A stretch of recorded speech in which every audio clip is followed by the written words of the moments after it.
Então, pessoal, boa tarde, né? Tá todo mundo com vontade de tomar um cafezinho, né? Brincadeira.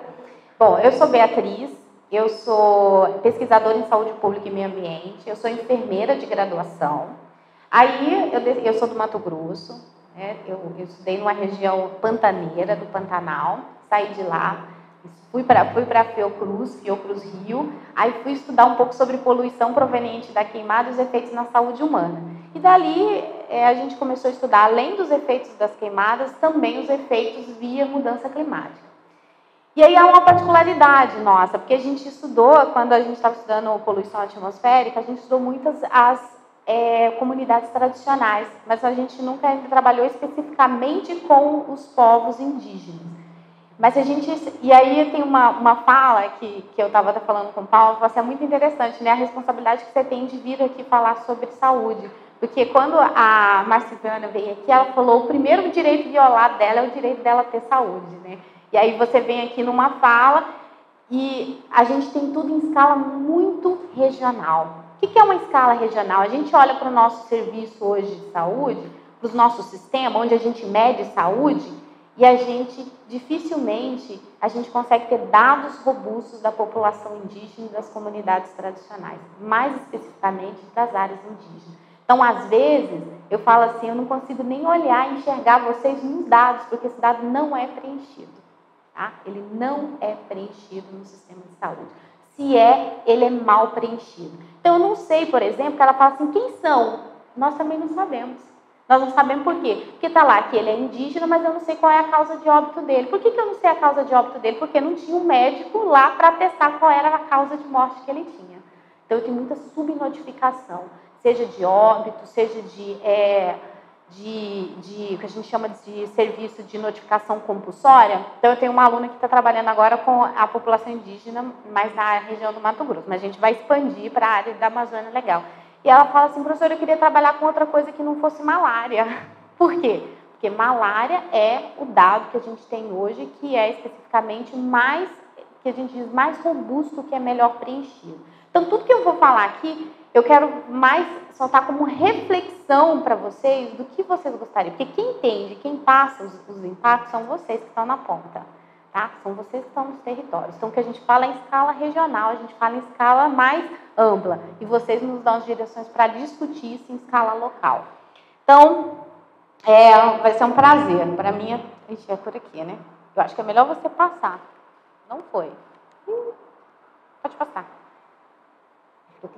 Então, assim, só falar um pouquinho sobre o que é mudança. A gente não vai falar sobre mudança, a gente vai falar um pouquinho sobre como é que a gente sabe que está mudando. Então, são dois gráficos. Esses gráficos vieram recentemente do relatório do painel intergovernamental. Eu não vou entrar muito em detalhe, até porque o Paulo provavelmente vai falar. Então, o que a gente observa no primeiro gráfico é um aumento de temperatura. Então, tem uma linha aqui, e depois de 1850, abruptamente, você vê que a Terra aumentou a temperatura.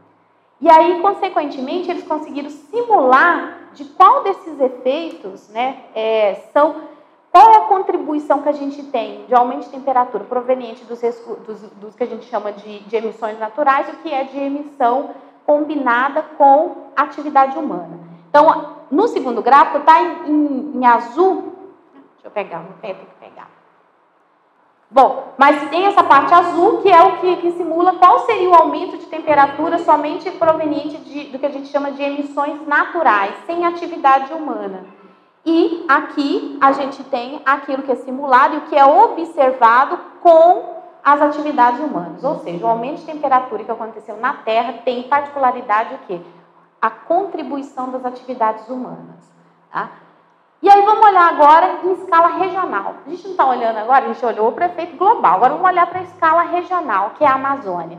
Então a gente pegou um dado, que é o que a gente chama de climatologia, que é um dado assim, a gente pega as médias que ela está falando, a gente pega lá a média de temperatura dos últimos 20 anos. E nós dividimos em 20 anos. A gente dividiu aqui A gente dividiu aqui em 1961 a 1990 e aqui em 1990 a 2020.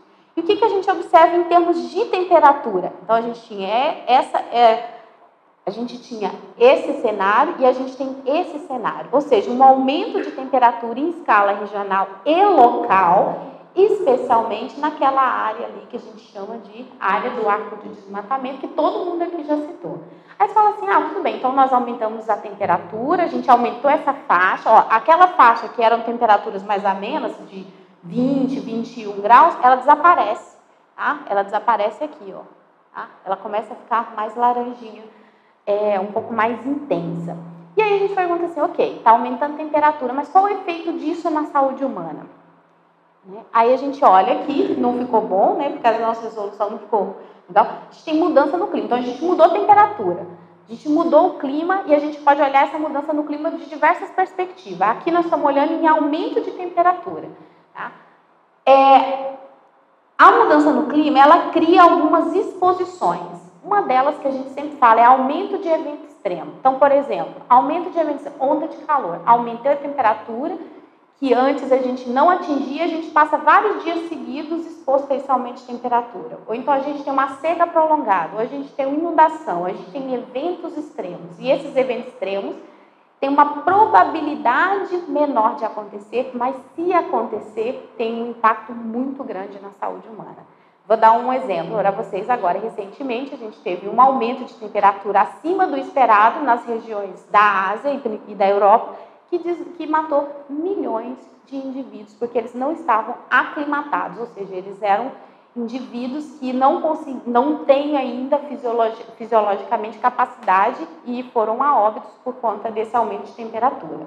E aí você tem esse aumento de exposições, que pode vir com aumento de estresse por calor, aumento de eventos extremos, aumento de água, de disponibilidade de acesso de água, por insegurança alimentar, por produção de alimentos, e tudo isso gera um tipo de exposição que é atrelada a uma vulnerabilidade. O que é vulnerabilidade? Essa vulnerabilidade socioeconômica, né, de qualidade de vida, de assistência, de acesso à saúde, de grupos específicos, e aí entre eles os indígenas, que podem estar mais sensíveis a esses efeitos. Por quê? Porque além deles terem essas condições, sejam ela territorial, seja ela social, principalmente vulnerabilidade está associada às condições sociais, também está atrelada ao quê? A disponibilidade e capacidade do serviço de saúde em atuar para responder à demanda que está gerando via essa exposição. Aí quando fala assim, o que aconteceu no Covid? Aconteceu no Covid é um colapso do nosso sistema. O que é um colapso? Não vá para o serviço, nós não temos como te atender. Tá? As pessoas morriam em casa, sentada com insuficiência respiratória. Por que eu estou dizendo isso? Porque imagina, quando a gente fala em emergência, aí é o que gerou com o Covid, é o que vai gerar eventos extremos, a nossa capacidade de resposta é a nossa capacidade de antever e diminuir esse impacto. População indígena, o principal dele é infraestrutura e capacidade de chegar em um recurso qualificado. Gera emergência. As pessoas que estão lá submetidas ao calor extremo, elas colapsam o seu sistema. Elas começam a ter falência respiratória, falência cardíaca. Você precisa de quê? Serviço de emergência. Serviço de emergência em uma área que é desprovida de deslocamento, de infraestrutura. Tá? Então, a gente precisa pensar um pouco, quando a gente fala em impacto de saúde, pensar nessa exposição, pensar em que biologicamente, ou quais são essa vulnerabilidade e qual a nossa capacidade de responder a essa demanda que está vindo. Na Covid, nós falhamos, tá? Nós tivemos falha. Tá? A gente está frente a uma nova emergência, que é a nova varíola, mas que é um pouco diferente, acho que o nosso sistema vai suportar. E aí a gente tem vários efeitos, né? A gente tem efeito desde aumento, que a gente diz morte, que é a maior gravidade que a gente tem, desde aumento de alguns desfechos, como aumento de mortalidade por doenças cardiovasculares, respiratórias, aumento de estado mental fisiologicamente por conta desses eventos extremos. Então, a gente, quando acontece inundações ou perdas, a gente vê um aumento de estresse e de pico de hipertensão na população, consequentemente, um aumento de evento que a gente diz de maior gravidade na população. Tá? E a gente tem um impacto também sobre o nosso sistema de saúde, que é justamente uma falência dele por conta desses aumentos aumento específico de algumas desses desfechos. Tá? Então, aqui só para delimitar um pouco para vocês. Aqui é uma outra perspectiva, uma perspectiva muito semelhante, só que dividindo esses impactos em 3 tipos de impactos, que a gente chama, que é o impacto direto, indireto e socialmente. Particularmente o mesmo sentido, tá? Então, a gente tem uma exposição pode vir via efeito indireto por mudança da qualidade da água, da qualidade da poluição do ar, né, que a gente respira, por exemplo. A queimada está atrelada ao desmatamento, está atrelada a mudanças climáticas, e isso está atrelado, que é uma condição nossa em termos de efeitos na saúde humana. A mesma coisa a qualidade da água, tá? Mudança do uso do solo e mudanças ecológicas, tá? Que essa mudanças ecológicas está associada principalmente aos impactos vinculados ao aumento de efeito de doenças de veiculação por vetor, né? Então, a gente tem as doenças vetoriais. E aí aqui eu só trouxe esse slide para vocês para mostrar assim, um pouco desse impacto direto está muito associado à forma com que a gente trata a floresta, né? Ou seja, tem uma relação muito interligada com o desmatamento. Então aqui, esse é um estudo que saiu falando, linkando, né, o tipo de uso do solo, principalmente que gera desmatamento e que gera algum tipo de efeito ou que tem algum efeito na saúde humana. Então, vou dar só um exemplo para vocês. Mineração está altamente associada com desmatamento e está com aumento de doenças por veiculação transmitidas por vetores. Prostituição está envolvida com o processo de abertura de estrada, de mineração, de algumas pressões que a gente exerce sobre esse ambiente e que aumenta o quê? Aumenta prostituição e, consequentemente, tem um efeito na saúde que é o aumento de doenças sexualmente transmitidas. O que eu quero dizer? Que os impactos indiretos têm um impacto que não necessariamente está vinculado à mudança climática, mas ao nosso manejo, ao nosso uso da floresta, de como ela vem sendo degradada. Então, aqui, por exemplo, é um estudo que a gente fez, que é um estudo sobre aumento do risco de diarreia. Diarreia está vinculada à veiculação hídrica. Então, a gente falou assim, olha, se a Terra aquecer 1,5, esse aqui as áreas de risco e de aumento de risco para diarreia. E se aumentar 2? Então, quanto mais escuro, maior esse risco. E se aumentar 4? Praticamente toda a Amazônia com um risco acima de 18% de aumento de diarreia. E diarreia está vinculada ao quê? A saneamento básico e disponibilidade e acesso de água de qualidade. Tá? Não é só acesso, é acesso à água de qualidade. Tá? E aí a gente vai falar sobre outro tipo de impacto, que é o impacto indireto. Então, um dos impactos diretos mais proeminentes que vocês vão escutar falar é os impactos vinculados ao estresse por calor. O que é o estresse por calor? É quando o nosso corpo, ele ganha mais calor do que perde. Tudo na vida é um equilíbrio. Tá? Então, a gente tem uma balança. Tudo que você ganha, você tem que perder para manter em equilíbrio. E aí, o que acontece quando você ganha calor, mas você tem dificuldade de perder esse calor. E aí, seu corpo não consegue manter o equilíbrio. Não mantendo o equilíbrio, você aumenta a sua temperatura corporal a valores que seu corpo não aguenta. Um exemplo, quando é que a gente gera energia? Quando a gente faz atividade física. Gera o músculo, né? Você vai lá, faz atividade, faz uma corrida, faz algum tipo de atividade. Você aumenta a energia que você tem. Qual é a sua forma de manter a sua temperatura em 36,5 a 37? Dissipando o calor por meio da evapotranspiração, que é suar. Você sua o tempo inteiro. Só que aí entra uma outra condição, que é qual a exposição em termos de fatores ambientais que dificulta você perder esse calor. É uma combinação. Então, quando você combina temperatura, a uma temperatura elevada, com uma umidade elevada, você cria um ambiente que não é favorável para você manter sua temperatura corporal, porque você tem maior dificuldade de perder aquele calor via suor. Suor mesmo, gente. Vamos lá. E você precisa fazer o quê? Criar ciclos de rotina para o seu corpo, para ele se adaptar e, principalmente, criar mecanismos para que ele não possa aumentar a temperatura corporal. Eu vou fazer um experimento com vocês. Se hoje a gente sair daqui, né? Tá, a gente está até na sala fria, mas se a gente for para o sul do país no inverno, o que vocês iam precisar para viver lá, para vocês não morrerem de hipertermia? Vocês iam precisar de uma condição para o seu corpo, tipo uma casa, ter uma fogueira para esquentar, roupas adequadas, para que você não morresse de hipotermia, que vai chegar num limite em que seu corpo não vai mais aguentar manter a temperatura corporal e vai começar a diminuir, a colapsar seu corpo. Então, a gente estuda estresse por calor dessa forma, né? Agora, pensa o inverso. No futuro, a gente vai ter uma condição tão extrema de calor que a gente vai precisar de fatores que nos façam adaptar a esse ciclo, que a gente não possa morrer todo mundo de hipertermia. Basicamente é isso. Hipertermia é aumento mesmo de temperatura, porque todos nós temos um limite. E esse limite fisiológico pode chegar. Ah, mas isso não existiu. Não, não existiu mesmo. Mas a gente está a ponto de atingir esses limites no futuro. Tá?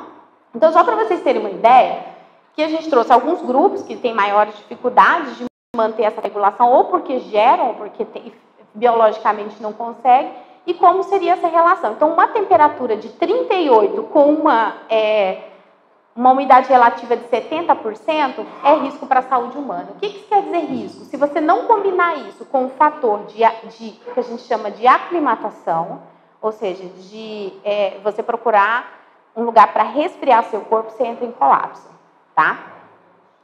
E aí, a gente dosou isso na saúde, tá? Como é que funciona isso, tá? Então, a gente foi lá, estabeleceu um risco, então a gente mede esse risco para a saúde por meio de um indicador, e a gente calculou o quanto que isso vai afetar no futuro. Então, isso aqui é a nossa condição atual, então vocês verem que 10% dos nossos dias, ele é de extremo calor, mas que no futuro isso vai ficar de risco moderado para alto risco para a saúde humana.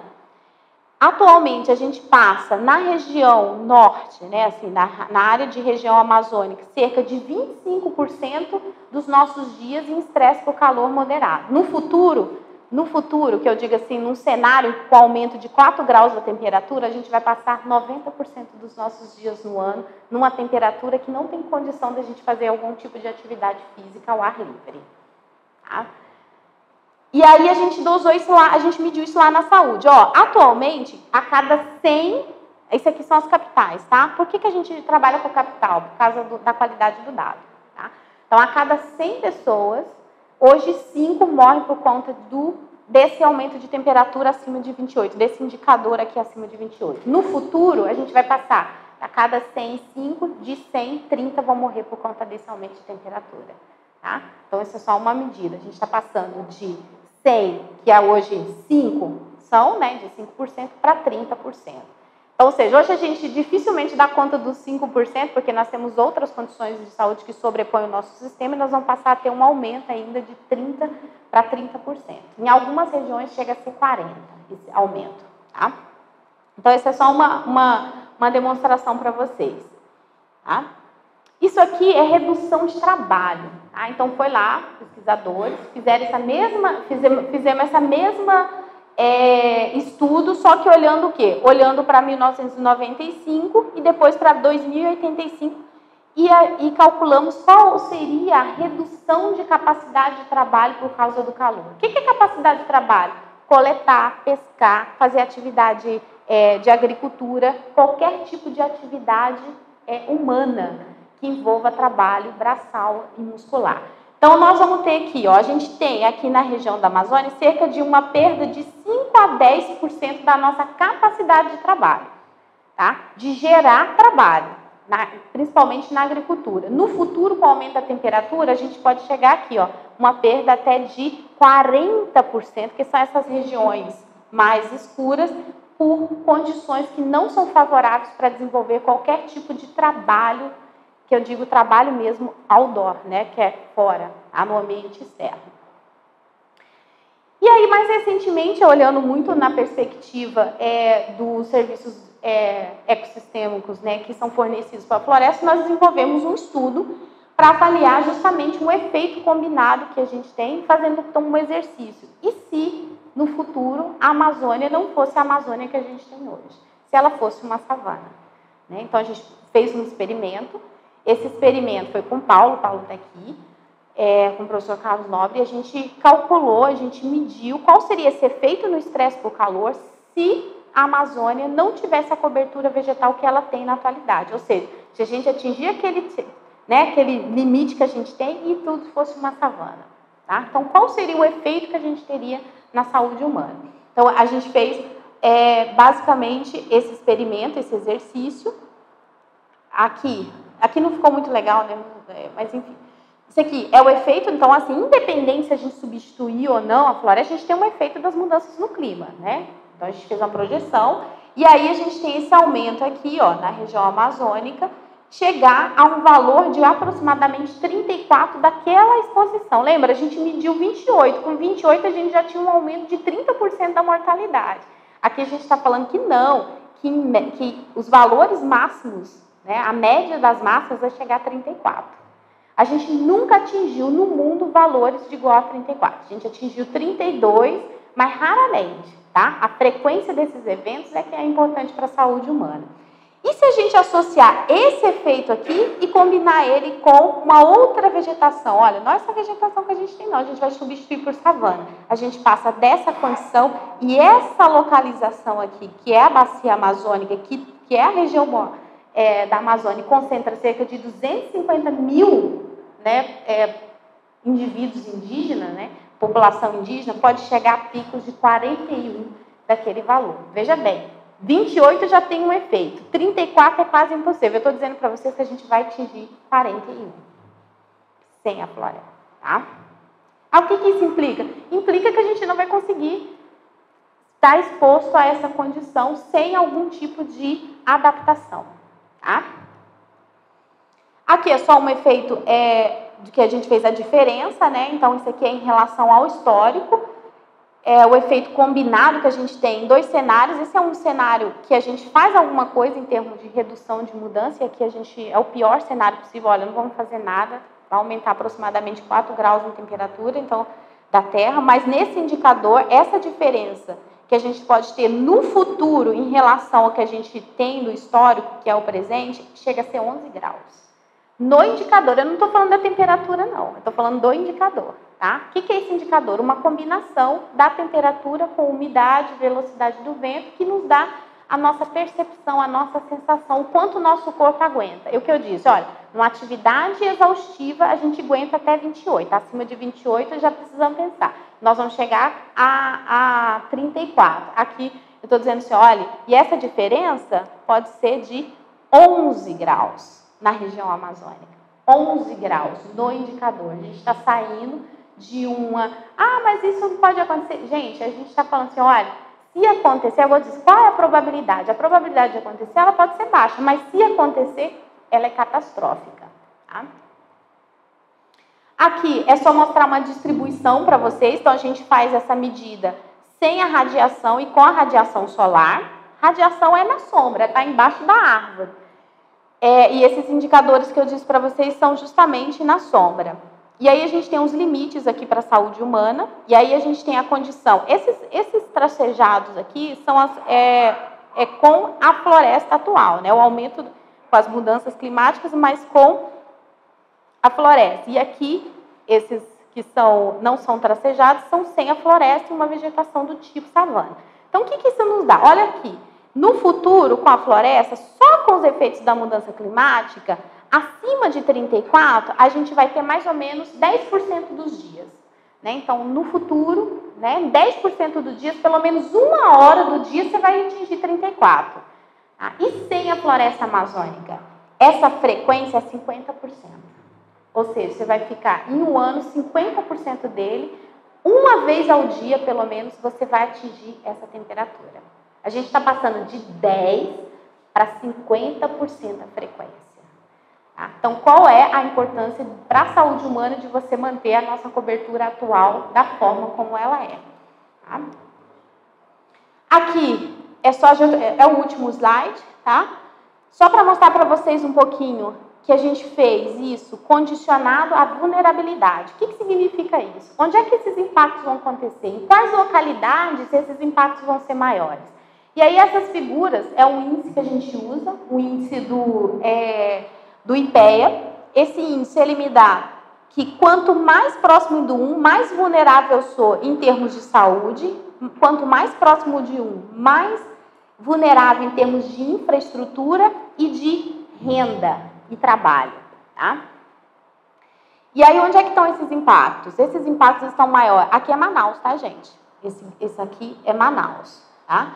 Onde é que você vai ter o aumento do WBGT acima, né? Então, aqui a gente deu positivo. Então, a maioria, que são esses rosas, estão na região norte e vai acontecer um aumento de mais de 2 graus. Em cidades, o círculo é a quantidade da população. Então, são em locais, né, daqueles 4 mil municípios lá e daquelas regiões, são locais pequenos, com baixa densidade e com baixa capacidade de adaptação. Aí você vai falar assim, e a população indígena? A população indígena está aqui dentro dessa população mais vulnerável. E mesmo estando em Manaus, ela está aqui, tá? Ela está aqui. A capacidade hoje é só de trabalho, tá? Tem uma coisa importante, porque a gente usa esse indicador para trabalhador. Se a gente tem uma população, como é a comunidade, como foi relatada por Marcevânia hoje, que é uma população com precariedade dentro da área urbana, por exemplo, de Manaus, ela vai ser absorvida por locais em que há uma precariedade em termos de serviço e de trabalho, né? Então, assim, a população que é mais vulnerável, ela tende a trabalhar em condições mais vulneráveis também a esses efeitos, né? Então, onde não há fiscalização, onde as pessoas não ligam se você vai passar 30 minutos no exposto ao sol ou 40 minutos, ele vai te obrigar a ficar trabalhando a tarde inteira num cenário desse. Não tem fiscalização. E isso tende a pegar as pessoas que são menos assistidas dentro dessas áreas e que têm menos capacidade de adaptação. Tá? E aí, só para nossa reflexão, aqui a gente tem, de um modo geral, o estresse climático, ele tem um efeito cascata a longo prazo, tá? E ele influencia diretamente, de maneira diferente, na área de saúde. A vulnerabilidade é o que a gente mais usa, porque é uma combinação de exposição e vulnerabilidade. Dentro da vulnerabilidade, as populações indígenas estão incluídas. Tá? Por quê? Porque tem uma menor capacidade de resiliência e adaptação. E dentro do Brasil, a região norte, que é onde a gente tem a maior, né, população indígena, e a gente tem 250 mil, né, aproximadamente, pessoas, tende a agravar ainda mais. Dentro das regiões, é uma região que sempre aponta o vermelhinho de crise para a área da área da Amazônia. Tá? E o nosso desafio enquanto saúde? Condições de vida, por quê? Quando a gente fala de vulnerabilidade, a gente fala de qualidade de vida, né? Acesso ao trabalho, acesso a moradia decente, a transporte, a melhores condições de trabalho, de acesso à saúde, e a gente precisa reduzir, porque reduzir a vulnerabilidade é que aumenta a nossa capacidade de responder às exposições que vão vir. Tá? Serviços de saúde precário é geral, mas em geral, para os indígenas, isso é muito particular, porque a gente não consegue captar vocês nos sistemas de saúde que a gente vincula para fazer e alocar serviço mesmo. E uma necessidade de trabalho intersetorial, porque o setor sozinho, o setor saúde hoje, ele vive apagando incêndio, tá, gente? Para todas as áreas. E a gente tem uma forma de organização, né? Que a gente tem alguns princípios. Os nossos princípios doutrinários é a universalização. O principal dele, universalidade. O que é universalidade? Acesso de saúde para todos, independente de quem você seja. Né? O outro é integralidade. Olha, eu vou te olhar como indivíduo como um todo. Não é só você ter ou não ter a doença. Você tem acesso à saúde? Você tem acesso a transporte? Você tem trabalho? Né? Você é assistido pela rede? E o último, que eu acho mais interessante, que eu acho que é um dos pilares, é a equidade. O que é equidade? Equidade não é assim, olha, eu vou distribuir o recurso aqui igualmente para todos, não. Você distribui mais para quem menos tem, para que você torne essa sociedade. Então, o que a gente precisa é pensar em formas de organização do nosso sistema em que garanta para as populações indígenas essa equidade, que é justamente as áreas que têm menos infraestrutura e capacidade de resiliência para os efeitos climáticos impactantes que a gente pode ter no futuro, caso nada seja feito, porque eu ainda tenho esperança que alguma coisa pode ser feita, né? É isso.